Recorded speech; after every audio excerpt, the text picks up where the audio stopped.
Our story continues in 1919 with the end of World War One.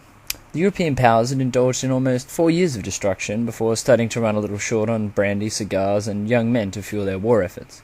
Luckily for everyone, after years of saying, "Don't make me come over there," America got tired of all the yelling and complaining and finally did come over there and gave everyone a firm dressing down.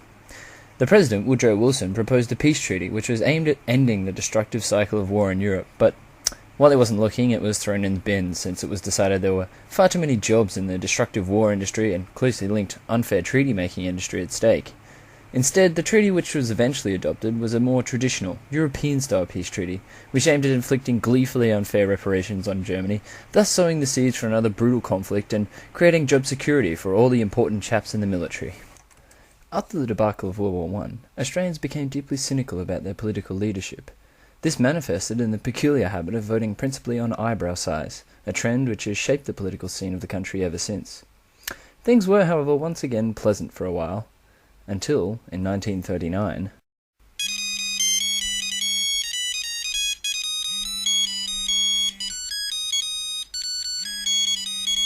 Hello, Robert, old chum, it's Neville here. Ah, Nev, how's it going? How's the family? No time for that old sport. We've had a spot of bother, as you may have heard. Oh, the bloody Jerrys again, no doubt. Yes, I'm afraid they've invaded Poland this time. Frightfully rude of them, really. I really thought my hardline policy of capitulating to all and any terms would eventually intimidate the Nazis into submission, but that Hitler fellow was incorrigible. So do you think you could lend us a hand? Oh, absolutely. Count us in. Don't you think you should consult your parliament first? Goodness, no. I might vote against that. Don't want to risk it.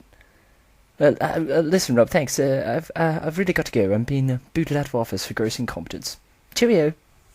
A total of 4 Australian troops were dispatched to northern Africa to fight Rommel. Fortuitously, they played an awful lot of battlefield and, according to Australian history books, were able to single-handedly defeat several tank divisions with nothing more than a plastic spork from KFC. Suddenly, however, in 1941...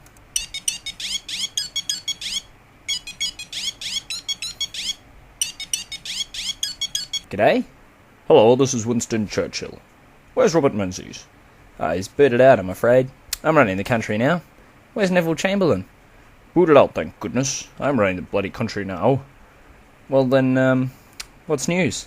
Well, it's the Japanese. They're being a bit of a nuisance, running amok all over our empire. It's very disconcerting. Do you think you could spare a few chaps to look after them for us? No, I don't see why not. After all, they seem to be heading our way anyhow. Well, good show. Toodaloo!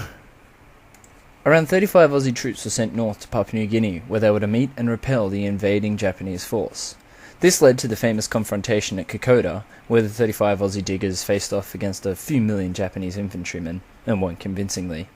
According to many unqualified opinions, this was the decisive battle in the entire Second World War, and Australia was pretty much responsible for saving everyone from certain doom. In 1945, Hitler became so terrified of an Australian invasion of Germany that he spontaneously combusted in a ditch and surrendered. The Japanese Empire soon followed suit, and life returned once more to normal. Sir Robert Menzies stormed back into office by ruthlessly exploiting the populace's weakness for oversized eyebrows, and the nation was relatively stable under his ironclad grip until the mid-1960s.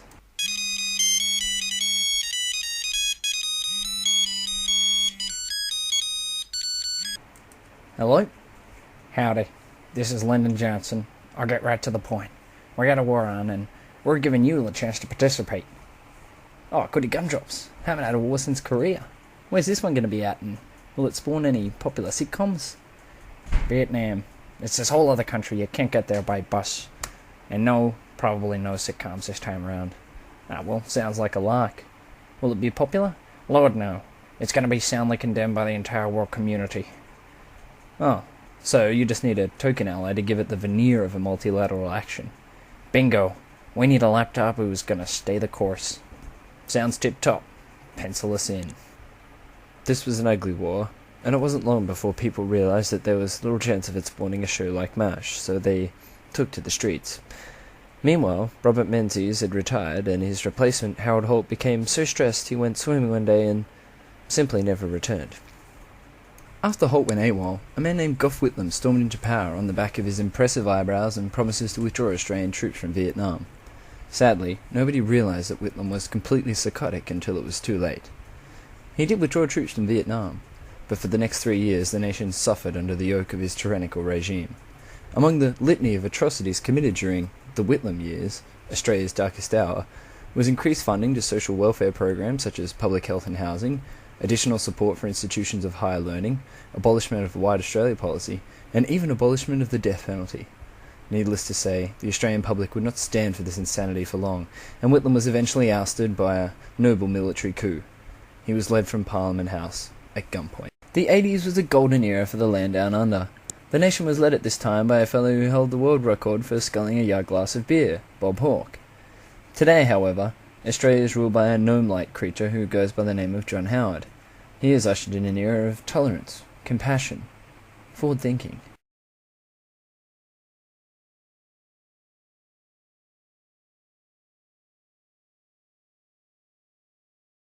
In 2003, John Howard received a phone call.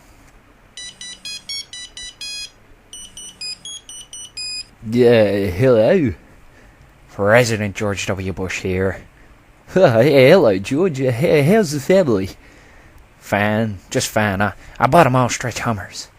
Sounds marvelous. Listen, we've got a war planned and we're giving you the chance to participate.